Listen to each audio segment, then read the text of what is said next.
الله وبركاته. الحمد لله الذي لم يتخذ ولدا ولم يكن له شريك في الملك ولم يكن له ولي من الذل وكبره تكبيرا. الله أكبر كبيرا. الحمد لله كثيرا. سبحان الله بكرة وأصيلا. فأعوذ بالله السميع العليم من الشيطان الرجيم. بسم الله الرحمن الرحيم. وإذا مرضت فهو يشفين والذي يميتني ثم يحيين والذي أطمع أن يغفر لي خطيئتي يوم الدين. صدق اللہ العظیم. حمد و ستائش اللہ رب العالمین کے لیے ہے. ہم سب اللہ کی بڑائی و بزرگی بیان کرتے ہیں. وہی ہمارا خالق، مالک اور حاکم ہے. The creator, the originator, the sustainer, the law giver, the law maker, اور ساری کائنات کے قبضے اسی کے قبضے قدرت میں ہیں. درود و سلام ہو محمد عربی صلی اللہ علیہ وسلم پر، جنہیں اللہ تبارک و تعالیٰ نے آخری نبی بنا کر سارے عالموں کے لیے رحمت بنا کر روانہ فرمایا. سامعین محترم، نبی کریم صلی اللہ علیہ وسلم کی بہت مشہور حدیث آپ نے بھی بارہا سنی ہوگی. وہ آج کے اس خطبہ جمعہ کا موضوع ہے، اور اسی کے تسلسل میں کچھ باتیں آئندہ جمعہ میں بھی انشاءاللہ آپ کے سامنے رکھی جائیں گی. اللہ کے رسول صلی اللہ علیہ وسلم نے ارشاد فرمایا کہ دو نعمتیں ایسی ہیں کہ جس کی طرف سے لوگ عام طور پر غفلت میں رہتے ہیں. پہلی نعمت کا ذکر کرتے ہوئے نبی کریم صلی اللہ علیہ وسلم نے ارشاد فرمایا کہ صحت ایک ایسی نعمت ہے جس کی طرف سے لوگ غفلت میں رہتے ہیں. انہیں احساس اور شعور نہیں ہوتا کہ کتنی بڑی نعمت اللہ تبارک و تعالیٰ نے انہیں عطا کی ہے. اور اسی حدیث میں ایک دوسرا ریوارڈ، دوسری نعمت نبی کریم صلی اللہ علیہ وسلم ذکر فرماتے ہیں کہ فرصت یا کسی کو لیجر ٹائم ملا ہے، خالی وقت میسر آیا ہے، تو یہ ایک دوسری ایسی نعمت ہے جس کی وجہ سے لوگ غفلت میں رہتے ہیں. اور اس وقت ان دو نعمتوں کا احساس ہوتا ہے جب یہ نعمتیں چھین لی جاتی ہیں. ان نعمتوں سے جب محروم کر دیا جاتا ہے، یا ان نعمتوں پر کچھ خطرے کے بادل اور کچھ تھریٹ منڈلانے لگتے ہیں، تب انسان کو احساس ہوتا ہے کہ یہ دو نعمتیں تو ایسی تھیں جس کی میں نے قدر نہیں کی ہے. میں نے اپنی 30 سال 40 سال 50 سال 60 سال زندگی گزار لی، لیکن مجھے اس بات کا احساس نہیں ہو پایا کہ کتنا بڑا انعام اور کتنی بڑی نعمت تھی. صحت اگر چھین لی جاتی ہے اور بیماری اسی آدمی پر مسلط کر دی جاتی ہے، یا پھر یہ کہ فرصت اس سے چھین لی جاتی ہے، لیجر ٹائم اس سے چھین لیا جاتا ہے، اور شدید مصروفیت کا وہ شکار ہو جاتا ہے، اپنی ذات کے لیے، اپنے گھر والوں کے لیے، اپنے پڑوسیوں کے لیے، اپنے دوستوں کے لیے، کسی کے لیے اس کے پاس وقت نہیں بچتا، تب اسے احساس ہوتا ہے کہ ایک زمانہ ایسا تھا کہ گھنٹوں میرے پاس خالی تھے، گھنٹوں میں موبائل فون میں مصروف رہتا تھا، گھنٹوں چبوترا پر بیٹھے وقت ضائع کرتا تھا، گھنٹوں ٹی وی کے آگے میرا وقت ضائع ہوتا تھا. لیکن آج معاملہ یہ ہے، جیسا کہ اردو میں ایک محاورہ ہے کہ سر کھجانے کی فرصت نہیں ملتی. تو نبی کریم صلی اللہ علیہ وسلم ان دو نعمتوں کا ذکر فرماتے ہیں کہ صحت اور فراغت یا فرصت یہ ایسی نعمتیں ہیں کہ جس کا انسان کو احساس اس وقت ہوتا ہے جب وہ نعمتیں اس سے چھین لی جاتی ہیں. سورہ شعراء میں 19ویں پارے میں اللہ تبارک و تعالیٰ نے اپنے محبوب بندے، اپنے دوست حضرت سیدنا ابراہیم علیہ السلام کا ذکر کیا، اور فرمایا کہ جب انہوں نے اپنی قوم کے سامنے اللہ تعالیٰ کی ذات مبارکہ کا تعارف کرایا، توحید کا اعلان کیا اپنی قوم کے سامنے، خدا کی وحدانیت، خدا کی بڑائی بیان کی اپنی قوم کے سامنے، تو وہ انداز اتنا پیارا تھا حضرت ابراہیم علیہ السلام کا کہ اللہ تبارک و تعالیٰ نے ان کی اس چھوٹی سی تقریر کو، ان کی ایک جامع ترین اسپیچ کو سورہ شعراء میں نقل کر دیا، قیامت تک آنے والے سارے توحید کے ماننے والوں کے لیے، سارے خدا پرستوں کے لیے. حضرت ابراہیم علیہ السلام نے فرمایا کہ فَإِنَّهُ عَدُوٌّ لِّي إِلَّا رَبَّ الْعَالَمِينَ، کہ اللہ رب العالمین کے علاوہ جن کی خدائی کو لوگ مانتے ہیں اور جن جھوٹے معبودوں کے آگے سر جھکاتے ہیں، ان کے سامنے اپنے بے بسی اور عجز کا اظہار کرتے ہیں، فَإِنَّهُ عَدُوٌّ لِّي، میں ان سب سے عداوت رکھتا ہوں، ان سب سے میرا کسی قسم کا کوئی تعلق نہیں ہے، اور عداوت مجھے ان لوگوں سے ہے، ان ساری چیزوں سے جنہیں لوگوں نے اللہ کو چھوڑ کر خدا بنا لیا، معبود بنا لیا۔ فَإِنَّهُ عَدُوٌّ لِّي إِلَّا رَبَّ الْعَالَمِينَ۔ اور اس کے بعد فرمایا کہ رب العالمین، سارے عالموں کا، ساری کائنات کا رب، the creator of the entire universe, اس کا تعارف کرایا حضرت ابراہیم علیہ السلام نے، الذی خلقنی فہو یہدین، رب العالمین تو وہ ہے جس نے مجھے پیدا کیا اور وہ میری ہدایت کا انتظام کرتا ہے، جو گائیڈنس کی مجھے ضرورت ہے اس دنیا میں زندگی گزارنے کے لیے، اس گائیڈنس کا، اس رہنمائی کا، اس رہبری کا، اس ہدایت کا، اس رشد کا وہ انتظام اللہ تبارک و تعالیٰ نے اپنے ذمے لے رکھا ہے۔ الذی خلقنی فہو یہدین۔ اور اس کے بعد فرمایا والذی هو یطعمنی ویسقین، میرا رب تو وہ ہے جو مجھے کھلاتا اور پلاتا ہے، وَإِذَا مَرِضْتُ فَهُوَ يَشْفِينِ، اور جب میں بیمار پڑتا ہوں تو مجھے شفا دیتا ہے۔ ایک چھوٹی سی آیت ہے وَإِذَا مَرِضْتُ فَهُوَ يَشْفِينِ، بزرگوں کا تجربہ ہے، اولیاء اللہ نے تجربہ کیا ہے اس بات پر کہ بعض بیماریوں کا علاج یہ ایک چھوٹی سی آیت ہے کہ انسان کثرت کے ساتھ پڑھتا چلا جائے، وَإِذَا مَرِضْتُ فَهُوَ يَشْفِينِ، میں جب بیمار پڑتا ہوں تو میرا رب مجھے شفا دیتا ہے۔ والذی یمیتنی ثم یحیین، اور پھر اس کے بعد یہ بات واضح کر دی کہ بیماری کے بعد لازمی، یہ بات کمپلسری نہیں ہے کہ انسان کو شفا ہی مل جائے، وہ صحت مند ہی ہو جائے۔ بعض بیماریاں مرض الموت ثابت ہوں گی، موت کے لیے ایک بہانہ ثابت ہوں گی، لیکن انسان جب مر جائے گا تو اس کا مطلب یہ نہیں ہے کہ اس کی زندگی یہاں پر ختم ہو گئی۔ مومن کی اصل زندگی کا آغاز موت سے ہوتا ہے، موت سے اس کی اصل زندگی کا آغاز ہوتا ہے، اس نئی زندگی کا آغاز ہوتا ہے جو ابدی ہے، جو ایٹرنل ہے، جو لافانی اور امورٹل ہے، جو لامتناہی اور انفینائٹ ہے، اس زندگی کا آغاز تو موت سے ہوتا ہے۔ تو بیماری کا ذکر کیا، شفا کا ذکر کیا، اور اس کے ساتھ ساتھ حضرت ابراہیم علیہ السلام نے بات فوری بتا دی کہ ضروری نہیں ہے کہ ہر بیماری شفا کے اندر، صحت مندی کے اندر تبدیل ہو جائے۔ والذی یمیتنی ثم یحیین، بعض بیماریاں مرض الموت ثابت ہوں گی، اس بیماری کے نتیجے میں آدمی موت کے منہ میں جائے گا، لیکن یہ موت اس کے لیے عارضی ہے، جو موت کا وہ شکار ہوگا وہ ٹیمپرری ہے، اور قیامت کے دن اللہ تبارک و تعالیٰ موت کے اوپر موت مسلط کر دے گا۔ انسان اس وقت پکارے گا وہ لوگ جنہیں دوزخ کا پروانہ ملے گا، جن کے بارے میں کہا جائے گا کہ ان کی پوری زندگی ناکام رہی، اٹر فیلئر رہی، وہ لوگ کہیں گے کہ کاش کہ ہمیں آج موت آ جائے، جس طرح دنیا کی زندگی میں موت آئی تھی یہاں بھی موت آ جائے اور مر کر نسیہ منسیہ ہو جائیں، ہمارا نام و نشاں باقی نہ رہے۔ قرآن مجید نے ان کی اس بات کا جواب دیا، لا تدعوا اليوم ثبورا واحدا وادعوا ثبورا کثیرا، آج ایک موت کو مت پکارو، ثبور کثیر یعنی کثرت کے ساتھ موتوں کو یا موت کو یاد کرو، لیکن اب یہاں موت نہیں آنے والی ہے، ڈیتھ کو ڈیتھ ہو گئی ہے، موت کو موت ہو گئی ہے، اب یہاں کسی کی موت نہیں ہوگی، اور جتنے لوگ رہیں گے وہ ہمیشہ کی زندگی میں رہیں گے، جنتی ہمیشہ کے عیش و آرام میں، اور دوزخی تکلیف اور بہت بے چینی کی حالت میں، اور ہو سکتا ہے کہ کسی وقت اللہ تبارک و تعالیٰ کو رحم آئے اور انہیں اس دوزخ سے نجات عطا کرے۔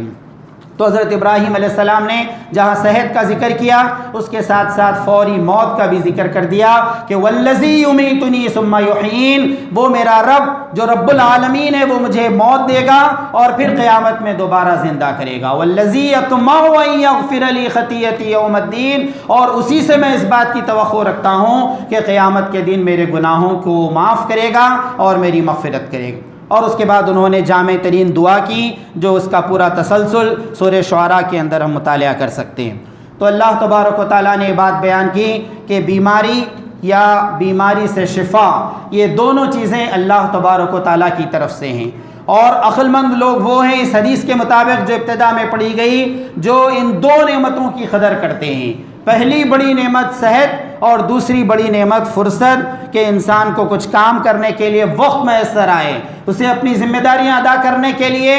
مناسب ترین فرصت میسر آئے کہ وہ اپنے اوقات میں سے کچھ وقت ایڈجسٹ کرے اور اپنی ذمہ داریوں کو، اپنی رسپانسبلٹیز کو ادا کرے۔ اس وقت آپ دیکھتے ہیں کہ گزشتہ 2-3 سالوں کے اندر 2019 کے اختتام سے اس بات کا آغاز ہوا تھا کہ پوری دنیا کا سب سے برننگ ایشو بنا تھا انسان کی صحت سب سے بڑا برننگ ایشو بن گیا تھا، یہ ٹاک آف دا ٹاؤن بن گیا تھا کہ دنیا میں جہاں بھی کہیں پر بھی کچھ لوگ جمع ہوتے ایک ہی عنوان پر وہ بات کر رہے ہوتے، اور وہ یہ ہوتی کہ کیا کوئی بچ سکے گا کووڈ کے بعد؟ کیا اس پینڈیمک کے بعد کوئی بچے گا یا دنیا ختم ہو جائے گی؟ کیا یہ پینڈیمک قیامت کا آغاز تو نہیں ہے؟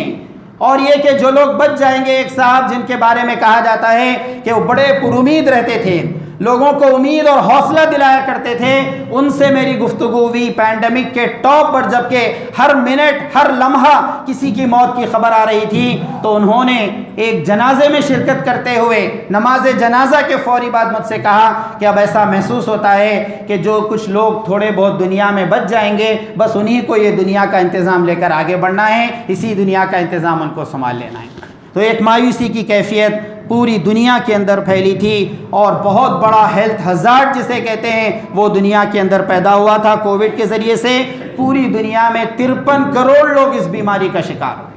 53 کروڑ لوگ شکار ہوئے، اور پوری دنیا میں 63 لاکھ لوگ مرے۔ بہت کم ایسا واقعہ پیش آیا پوری دنیا میں کہ 1-1.5 سال کی چھوٹی سی مدت میں بغیر کسی جنگ کے،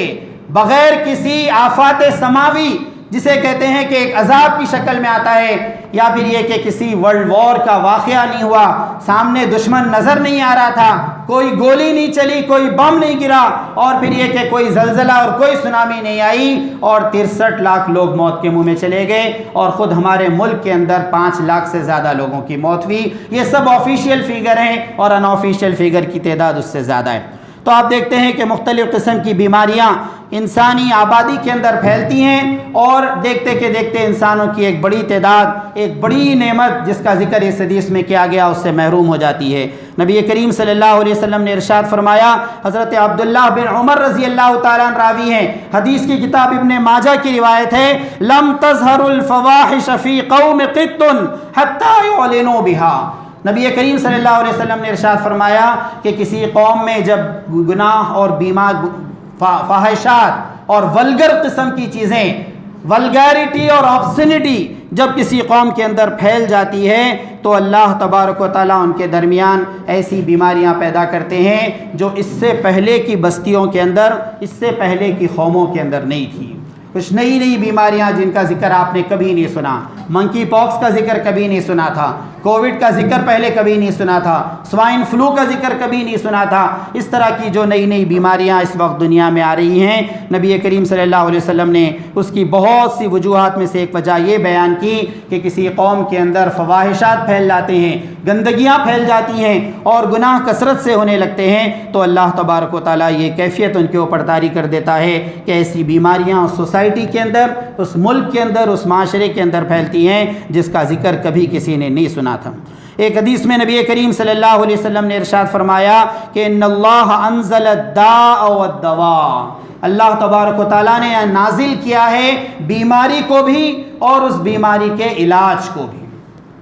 علاج کرانے کا حکم اسی لیے دیا گیا، اور اسی حدیث کی روشنی میں فقہاء نے یہ بات بیان کی کہ ایک آدمی اگر بیمار پڑ جائے تو محض دعا کرتے ہوئے اپنی جگہ نہ بیٹھے رہے، بلکہ ان دعاؤں کے ساتھ ساتھ، اذکار کے ساتھ ساتھ، اور کچھ نیک اعمال کے ساتھ ساتھ، صدقہ اور خیرات کے ساتھ ساتھ اسے علاج بھی کرانا ہوگا۔ جو کچھ علاج میسر ہے، جو کچھ ٹریٹمنٹ اس کے پاس پایا جاتا ہے، اس سوسائٹی میں جس کے آپشنز موجود ہیں، وہ علاج بھی کرائے۔ اس لیے کہ نبی کریم صلی اللہ علیہ وسلم نے ابو داؤد شریف کی روایت میں بات بیان کی کہ اللہ تبارک و تعالیٰ نے بیماری کو بھی نازل کیا ہے اور اس بیماری کے علاج کو بھی نازل کیا ہے۔ اب یہ معاملہ پیش آتا ہے کہ بہت سی بیماریوں پر ریسرچ ہوتی ہے، اس ریسرچ کے لیے کافی لمبا وقت گزر جاتا ہے، بعض وقت 10 اور 20 سال گزر جاتے ہیں، لیکن اس کی دوا ٹھیک سے میسر نہیں آتی، اس کے ریزن نہیں معلوم ہوتے۔ ڈائگنوس معلوم ہو جاتا ہے، تشخیص معلوم ہو جاتی ہے۔ کینسر ایک ایسی بیماری ہے جس کی وجہ سے پوری دنیا میں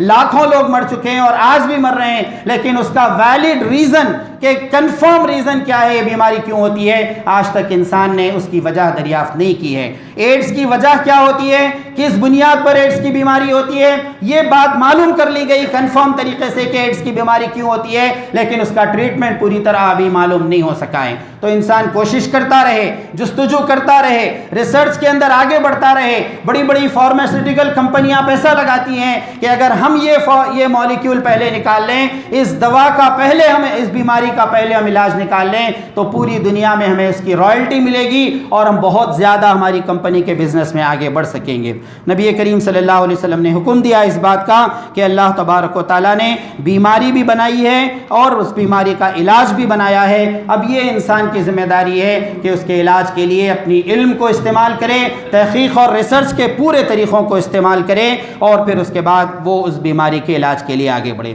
اسلام نے تصور پیش کیا کہ اس بیماریوں سے، ان پریشانیوں سے گھبرا کر انسان کو خودکشی کرنے کی اجازت نہیں دی جا سکتی۔ سوسائڈ جسے کہتے ہیں، خودکشی کرنا، اپنے آپ کو اپنے ہاتھوں سے ہلاک کرنا، اس کی اجازت اسلام نے نہیں دی ہے اور اسے حرام قرار دیا ہے۔ اس کو حرام قرار دینے کے لیے قرآن مجید کی 2 آیات سے علماء نے، فقہاء نے استدلال کیا ہے۔ ایک تو سورہ نساء کی آیت ہے، لا تقتلوا انفسکم، اپنے آپ کو قتل مت کرو، اپنے آپ کو ہلاک مت کرو۔ اور پھر سورہ بقرہ میں اللہ تبارک و تعالیٰ نے ارشاد فرمایا کہ ولا تلقوا بأیدیکم الی التہلکہ، اپنے ہاتھوں سے اپنے آپ کی بربادی کا اور اپنی ہلاکت کا سامان نہ کرو۔ ان 2 آیتوں سے استدلال کیا علماء نے اور یہ بات بیان کی کہ اسلام میں خودکشی اور سوسائڈ حرام ہے۔ اس بات کی اجازت نہیں دی جا سکتی کہ انسان اپنی جان کو خود سے ہلاک کرے، اس لیے کہ اس کی جان اس کی اپنی نہیں ہے بلکہ اللہ تبارک و تعالیٰ کی طرف سے دی گئی ایک امانت ہے۔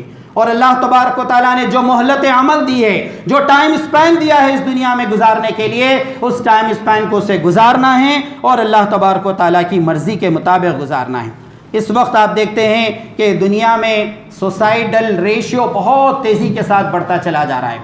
اور پوری دنیا میں خودکشی کے واقعات ہوتے ہیں۔ 11.5 پر 1 لاکھ سوسائڈل ریٹ اس وقت دنیا کا ہے، یعنی 1 لاکھ میں سے 11 کے قریب لوگ ہر سال یہاں پر خودکشی کرتے ہیں۔ ہندوستان میں تھوڑا سا کم ہے، 11.5 کے بجائے 10.5 ہے، 10 کے قریب لوگ خودکشی کرتے ہیں۔ 2020 کے اندر، ایئر 2020 کے اندر صرف ہمارے ملک ہندوستان میں 1,53,000 لوگوں نے خودکشی کی ہے اور یہ جو خودکشی ہوئی ہے اس کا پر ڈے ریٹ ہوتا ہے 418، یعنی ہمارے اپنے ایک ملک کے اندر ایک دن میں 418 لوگ خودکشی کرتے ہیں، ایک دن کے اندر سوسائڈ کرتے ہیں اور اپنی جانوں کو ہلاک کرتے ہیں۔ اور اس میں ایک بہت ڈینجر قسم کا یہ ڈیٹا آیا ہے پوری دنیا نے کو، جس نے چونکا دیا ہے کہ یہ جو 1,53,000 لوگوں نے سوسائڈ کیا ہے اس میں سے لگ بھگ 12,526 خودکشی کرنے والے اسٹوڈنٹ تھے، نوجوان تھے، کم عمر تھے۔ آپ کو سن کر حیرت ہوگی کہ انٹرمیڈیٹ کا جب رزلٹ آتا ہے تلنگانہ کے اندر، ہمارے اسٹیٹ کے اندر، تو ٹینک بنڈ کے آس پاس پولیس اسکواڈ کو رکھا جاتا ہے، ایکسٹرا ویجیلنس وہاں پر رکھا جاتا ہے، پولیس پیٹرول کو بڑھایا جاتا ہے کہ جس دن انٹرمیڈیٹ کا رزلٹ آتا ہے بہت سے بچے، بہت سے اسٹوڈنٹ جاتے ہیں اور وہاں جا کر سوسائڈ کرتے ہیں اور حکومت کو بعض وقت مجبور ہونا پڑتا ہے کہ وہ 5 گریس مارکس دے، 2 گریس مارکس دے، 10 گریس مارکس دے اور یہ کہ فیلئر ریشیو جو ہے اس کو کم کرے، زیادہ سے زیادہ اسٹوڈنٹ کو پاس کرے۔ تو یہ مایوسی، یہ امید کا دامن ہاتھ سے چھوڑنا، یہ ایک بہت نازک پہلو ہے۔ قرآن مجید نے بہت سختی کے ساتھ انہیں مجھ سے منع کیا ہے۔ جو لوگ دنیا میں خودکشی کرتے ہیں اس میں سے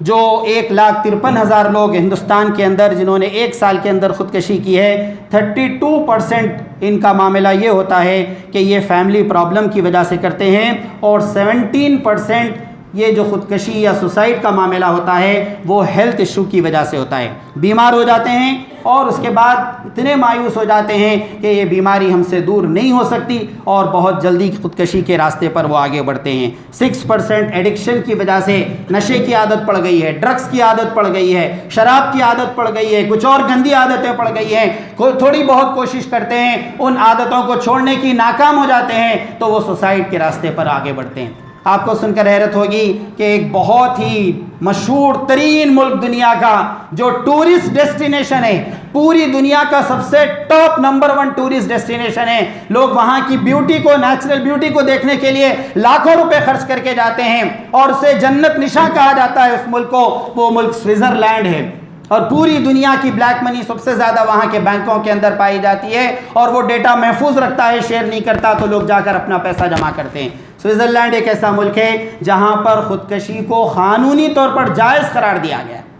لیگلی وہاں پر پرمیشن دیا جاتا ہے کہ ایک آدمی خودکشی کرے۔ چنانچہ کچھ عرصہ پہلے، چند مہینوں پہلے، ہندوستان کے ایک بڑے بزنس مین نے اپنے پورے بزنس کو، جتنی دولت اس کے پاس تھی، اس نے این جی اوز کو اور مختلف قسم کے اداروں کو اس نے گفٹ کیا، ٹرانسفر کر دیا پوری پیسے کو، پوری دولت کو، اور اس کے بعد سوئٹزرلینڈ گیا، وہاں کے سب سے بڑے ہاسپٹل میں اس نے پیکیج بات کیا، اور اس کے بعد وہاں ایڈمٹ ہوا، لوگوں نے اس کی کاؤنسلنگ کی، اسے سمجھانے کی کوشش کی، لیکن وہ اپنی بات پر اب مصر تھا، اس نے سخت اصرار کیا کہ اب میرے زندہ رہنے کی کوئی وجہ باقی نہیں رہ گئی ہے، اب مرنا ہی میرے لیے بہتر ہے، اور میں نے طے کر لیا ہے پوری طرح، اور پورے ڈاکیومنٹس پر اس نے سائن کیے، ہاسپٹل والوں نے فیسیلیٹیٹ کیا، پوری سہولتیں اسے دی، اور سب سے آخری سٹیپ یہ ہوتا ہے کہ ہاسپٹل کے اندر ایک انجیکشن لا کر اسے دیا جاتا ہے، وہ انجیکشن کوئی ڈاکٹر نہیں لگاتا، کوئی نرس نہیں لگاتا، کیونکہ وہ مرڈر کے زمرے میں آتا ہے، یا یہاں تک کہ اس بزنس مین نے خود اپنے ہاتھوں سے وہ انجیکشن اپنے پاؤں پر لیا، اور پھر چند منٹ کے اندر وہ مر گیا، اور اس کی وصیت کے مطابق اس کے آخری رسومات انجام دیے۔ تو ہمارے ملک ہندوستان سے نہیں، دنیا کے مختلف حصوں سے لوگ سوئٹزرلینڈ جاتے ہیں اس مقصد کے لیے کہ وہاں جا کر سوسائڈ کریں، اس لیے کہ قانونی طور پر جائز ہے، اور ہاسپٹل میں ایڈمٹ ہو کر پورے سکون کے ساتھ یہ کام انجام دیا جاتا ہے، وہ یہ سمجھتے ہیں۔ نبی کریم صلی اللہ علیہ وسلم نے ارشاد فرمایا کہ ایک آدمی اپنے ہاتھوں سے اپنے آپ کو ہلاک کرے اور خودکشی کرے، سوسائڈ کرے، تو وہ پوری قیامت تک، جب تک انسانیت زندہ رہے گی، قیامت واقع ہونے تک اسی تکلیف اور اسی عذاب میں رہے گا جس تکلیف میں وہ موت کے وقت مبتلا ہوا۔ تو انسان سے یہ بات کہی گئی ہے کہ وہ امید کا دامن ہاتھ سے نہ چھوڑے، اور یہ کہ وہ اس بات پر قائم رہے کہ بیماری جو ہوئی ہے یا کسی اور مصیبت اور پریشانی کے اندر وہ مبتلا ہوا ہے، تو یہ مصیبت اور پریشانی دنیا میں 2 بڑی وجوہات سے آتی ہیں۔ ایک تو یہ کہ اس کے گناہوں کے